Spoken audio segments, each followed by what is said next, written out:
तो आप देख रहे हैं अपना प्रदेश उत्तराखंड। आगे बढ़ते हैं। मसूरी स्थित प्रशासनिक अकादमी में जासूसी का मामला सामने आया है। बताया जा रहा है कि एक महिला एसडीएम बनकर करीब 7 महीने तक वहां रही और जब मामले का खुलासा हुआ तो फरार हो गई, जिसके खिलाफ मुकदमा दर्ज किया गया है।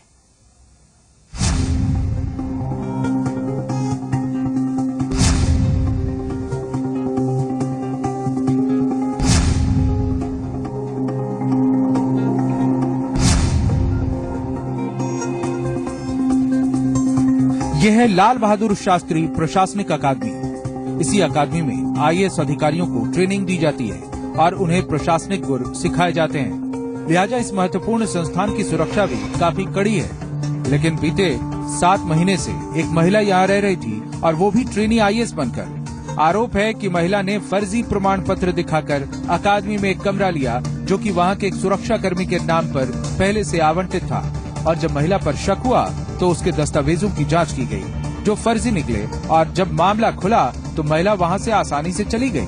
काफी इन्होंने टाइट सिक्योरिटी वहां की हुई, उसके बावजूद भी इस तरीके से घटना होना एक बड़ी शर्मनाक है। हर चीज की एक वहां पर अकाउंटिंग है, उसके बावजूद ये होना, इसका मतलब कहीं ना कहीं बड़े अधिकारी इसमें संलिप्त है। कहीं ना कहीं अगर ऐसा है तो ये संदेह जो है एकेडमी के ऊपर खड़ा होता है। ये संदेह दूर करने के लिए एकेडमी को जो है हर कोशिश सहयोग की करनी चाहिए, ताकि जो है सच्चाई सामने आ सके।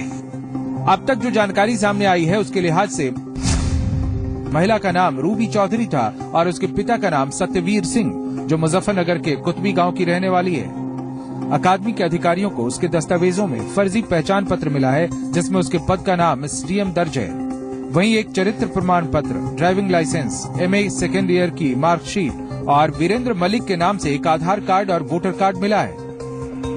कानून अपना काम करेगा। जिनकी चूक है, प्रशासनिक अधिकारी, प्रशासन की भी जिम्मेदारी है लाल बहादुर अकेडमी की, वो भी इसमें चूक को देख रहा है और पुलिस भी इस संबंध में कार्रवाई कर रही है। जो भी उचित होगा कानून अपना काम करेगा। उधर देहरादून के एसएसपी का कहना है कि मुकदमा दर्ज किया गया है और मामले के सभी पहलुओं की जांच की जा रही है।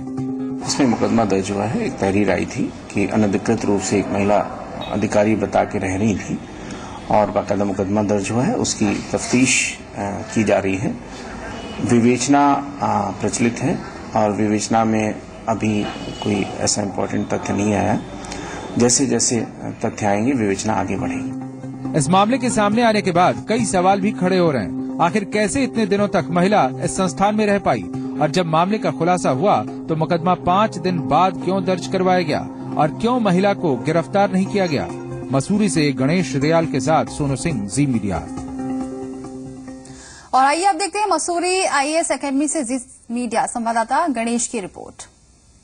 7 महीने से मसूरी के एलबीएस अकादमी में फर्जी तरीके से रह रही रूबी चौधरी के यहाँ पर रहने से सवालिया निशान अकादमी पर लग गए हैं। साथ ही जो यहाँ पर आला जांच अधिकारी हैं उन पर भी कई सवालिया निशान लग रहे हैं। लेकिन अभी तक कोई भी आला अधिकारी, चाहे एलबीएस अकादमी के हों या पुलिस विभाग के, कहने से साफ साफ बच रहे हैं। महिला को जब पता चला कि वो फर्जी तरीके से यहाँ पर रह रही है, उसके बाद आखिर उसको क्यों जाने दिया गया और किस वो अधिकारी कौन है जिसके कहने पर उसको यहाँ पर रखा। सबसे बड़ा सवाल ये है कि अगर वो एक एसडीएम थी तो उसको गार्ड रूम में क्यों रखा गया। ये ऐसे कई सवाल हैं जिससे एलपीएस अकादमी के सुरक्षा पर कई सवालिया निशान लग रहे हैं।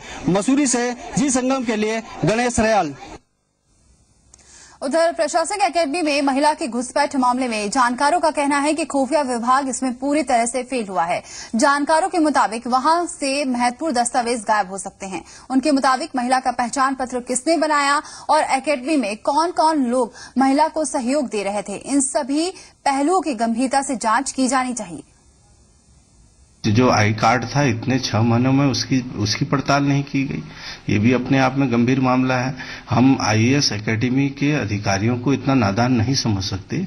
वो ये भली भांति जानते हैं कि किसी पीसीएस अधिकारी को एसडीएम पद नाम से कार्ड इशू होता ही नहीं है। तो इतनी समझ तो उनको होगी। वो वहां से कोई गोपनीय दस्तावेज ले गई हो, चूंकि वो लाइब्रेरी में भी उसका आवागमन रहा। लाइब्रेरी में बिना परिचय पत्र के कोई जा नहीं सकता। जो लाइब्रेरी का मेंबर है वही जाएगा। बड़ा गंभीर विषय है, हमारी राष्ट्रीय सुरक्षा से भी जुड़ा मामला है, तो इसको गंभीरता से ही लिया जाना चाहिए। तो वही इस पूरे मामले पर अब सामने आने के बाद बीजेपी को भी बैठे बिठाए मुद्दा मिल गया है। आईएएस एकेडमी में हुई इस घटना के बाद बीजेपी प्रदेश सरकार पर हमलावर है। बीजेपी के प्रदेश प्रवक्ता सुरेश जोशी के मुताबिक सूबे की कानून व्यवस्था ध्वस्त हो चुकी है। सबसे पहले तो मुझे लगता है कि इस एकेडमी को टोटली जो है भारत सरकार को एडॉप्ट कर लेना चाहिए हर स्तर से, क्योंकि प्रदेश सरकार के जिम्मे अगर हम कोई भी चीज छोड़ते हैं तो उसका हश्र जो है कि वो ठीक नहीं होगा, ऐसा लगता है। क्योंकि प्रदेश में जो सरकार है और जो प्रदेश के आला अधिकारी हैं वो किस लापरवाही का शिकार है, ये इसका जीता जागता उदाहरण है। ये कानून व्यवस्था समाप्त हो गई है और जो भी इस प्रदेश के सीनियर ऑफिसर्स हैं उनके अंदर प्रदेश के मुख्यमंत्री का कमांड समाप्त है। ये इसका जीता जागता उदाहरण है। आगे बढ़ेंगे। उत्तराखंड सूचना आयोग ने 2010 कुंभ मेले के दौरान किए गए कार्यों की सीबीआई जांच की सिफारिश की है।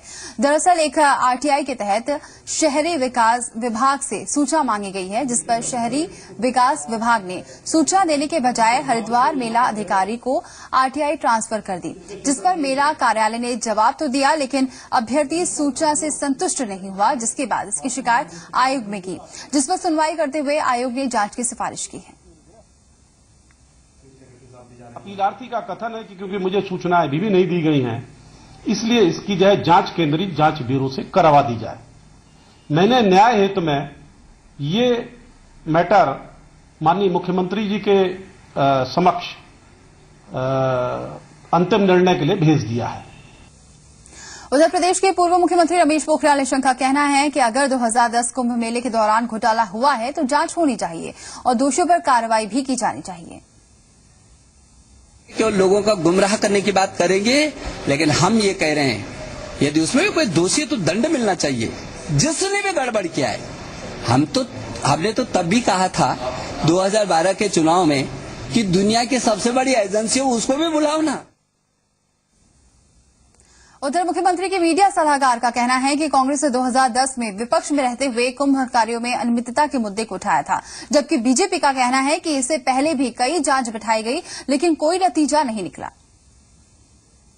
प्रथम दृष्टया जो चीजें सामने आ रही हैं उसमें कहीं ना कहीं घोटाले हुए हैं और सरकार भी उसका अध्ययन कर रही है। देखिए, सरकार विभिन्न विधि सम्मत जो भी कार्रवाई उचित होगी वो करेगी।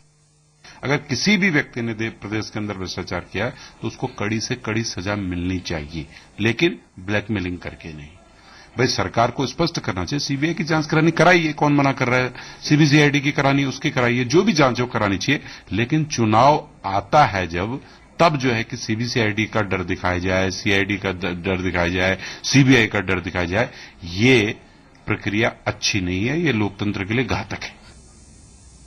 आगे बढ़ते उत्तराखंड के मुख्यमंत्री हरीश रावत का कहना है कि वो गन्ना किसानों की मदद के लिए कोष की स्थापना करेंगे। उनके मुताबिक बजट में भी इसकी व्यवस्था की गई है। उधर हरीश रावत पर असहयोग का आरोप लगाते हुए कहा कि केंद्र किसी तरह की मदद नहीं कर रहा है। हरीश रावत के मुताबिक प्रदेश में किसानों के बकाये का भुगतान कर दिया गया है, वहीं दूसरे राज्यों के मुकाबले 2 रुपया ज्यादा भुगतान भी किया जा रहा है।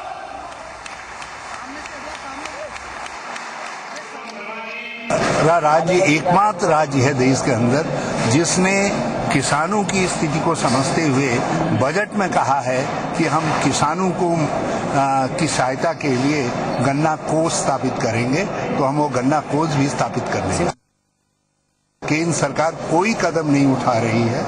हमने अपनी ओर से पिछले साल का सारा बकाया का गन्ना किसानों का भुगतान कर दिया है और इस साल की खरीद में हमने जो मूल्य घोषित किया है उसमें 2 रुपया राज्य की तरफ से पर क्विंटल और बोनस दिया है, जो सीधे हम किसानों को देने का काम कर रहे हैं। और इस समय जो पेमेंट की स्थिति है वो भी उत्तर प्रदेश के बनिस्बत उत्तराखंड में अच्छी है।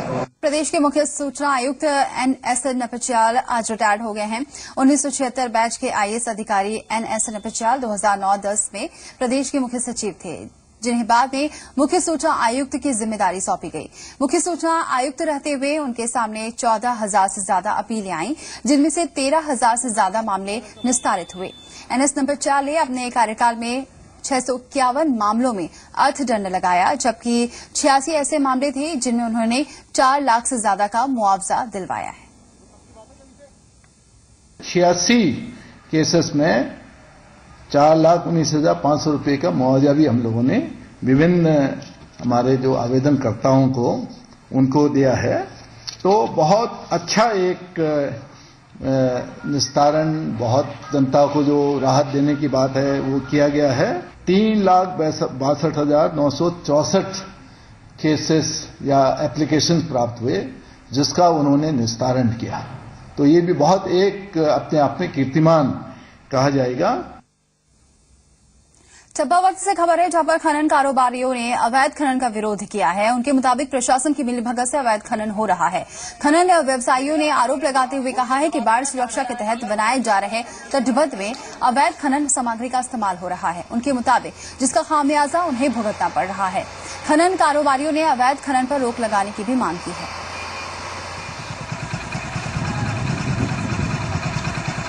जेलम साहब से बात की गई तो उनका ये कहना है कि यूपी कैनाल में ये पड़ता है।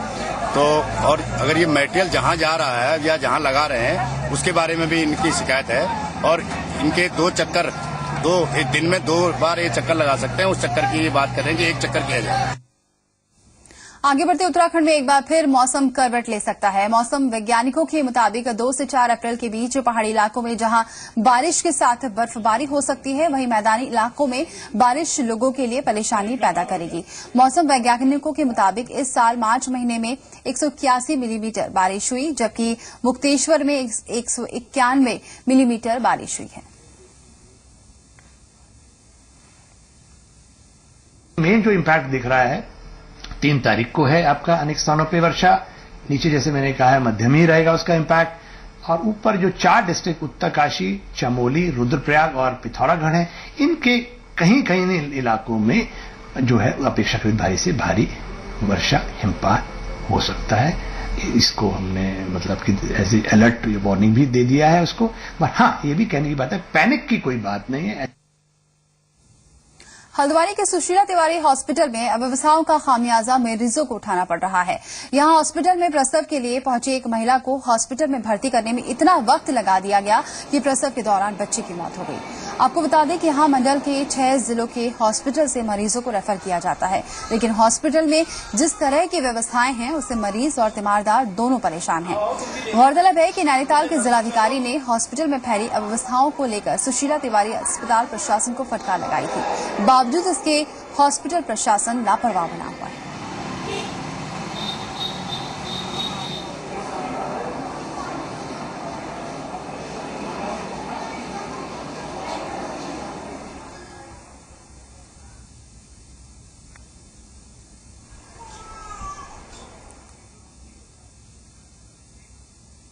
रुद्रप्रयाग से खबर है जहां पर तिलड़ी गांव में इन दिनों गुलदार का आतंक छाया हुआ है। आलम यह है कि गुलदार के डर से ग्रामीणों को घर से निकलना मुश्किल हो गया है। खासकर स्कूल जाने वाले बच्चों को लेकर ग्रामीण दहशत में हैं। ग्रामीणों की माने तो इस बाबत वन विभाग से कई बार गुहार लगाई गई, लेकिन वन विभाग की ओर से सुरक्षा के कोई पुख्ता इंतजाम नहीं किए गए हैं।